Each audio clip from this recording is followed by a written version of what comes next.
बिहार चुनाव के नतीजों का दिन है। बिहार विधानसभा में कुल 243 सीटें हैं, आपको पता है। दोनों प्रमुख गठबंधन सत्तारूढ़ एनडीए और विपक्षी महागठबंधन सभी सीटों पर चुनाव लड़ रहे हैं और जीत के दावे कर रहे हैं। 2 चरणों में वोट हुए, 6 और 11 नवंबर को। इस बार रिकॉर्ड 66.91% वोट पड़ा।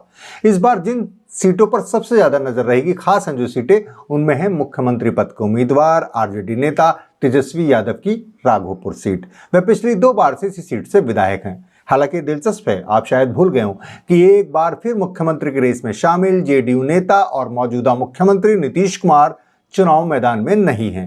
वह बिहार के लोकप्रिय नेता कहे जाते हैं, लेकिन उन्होंने सन 1985 के बाद से विधानसभा का कोई भी चुनाव नहीं लड़ा। जी हां, वे तब से लगातार विधान परिषद के सदस्य हैं, यानी 40 साल से उन्हें जनता ने सीधा नहीं चुना है। खैर, तेजस्वी की राघोपुर सीट के अलावा जिन प्रमुख सीटों पर सबकी नजर है, उनमें है बीजेपी के प्रमुख नेता और डिप्टी सीएम सम्राट चौधरी की तारापुर सीट।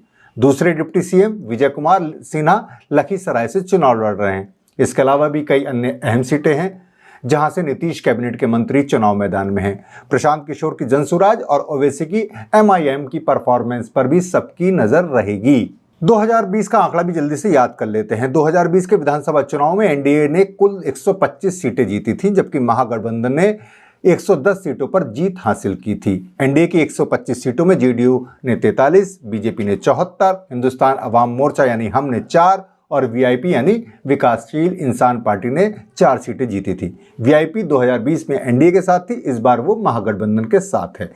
अन्य सहयोगियों में कांग्रेस ने 19, भाकपा माले ने 12, सीपीआई और सीपीएम ने 2-2 सीटें जीती थीं। इस बार देखना होगा कि यह आंकड़ा क्या रहता है।